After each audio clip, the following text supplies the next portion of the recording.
Yesterday I made a shorts where I talked about, is it ever okay to get angry? And today I just wanted to elaborate on anger and what it actually is. So it's been said that anger is a secondary emotion, and I thoroughly believe this.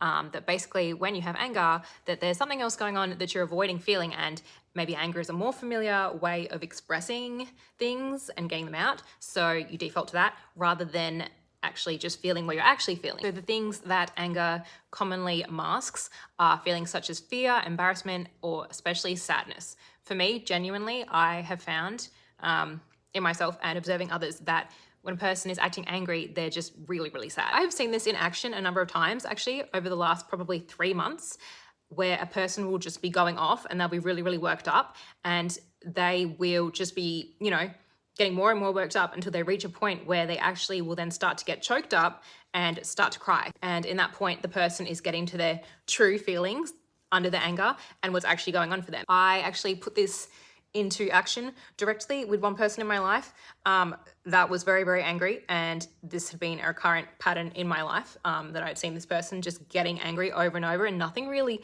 got resolved. And they would just, the next day they would feel shame and retreat, but then, time would pass and then they would be angry again about the same thing. And I got to a point where I decided I needed to do something differently because I was just sick of having the same experience over and over. So where I would normally retreat from the anger, at first I did retreat out of habit, but then I decided to come back and just face it. And I just said, all right, keep going. What is it? What is it? Keep going. What else are you angry about? Like I just pushed them and they were really worked up, and I just pushed them and I was like, right, what else? And I just kept taking it until they got so worked up. They got to the point that they literally got choked up and started crying.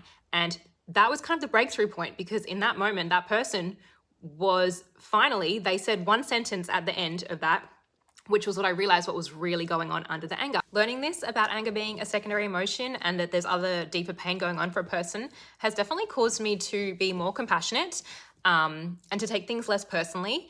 But it also doesn't make it okay for people to act anger out onto you. And I think it's very important to set boundaries and not allow yourself to be in that situation. And this is the next thing I'm going to talk about, how to set boundaries in this kind of situation, because I did finally learn how to do it and I did have success.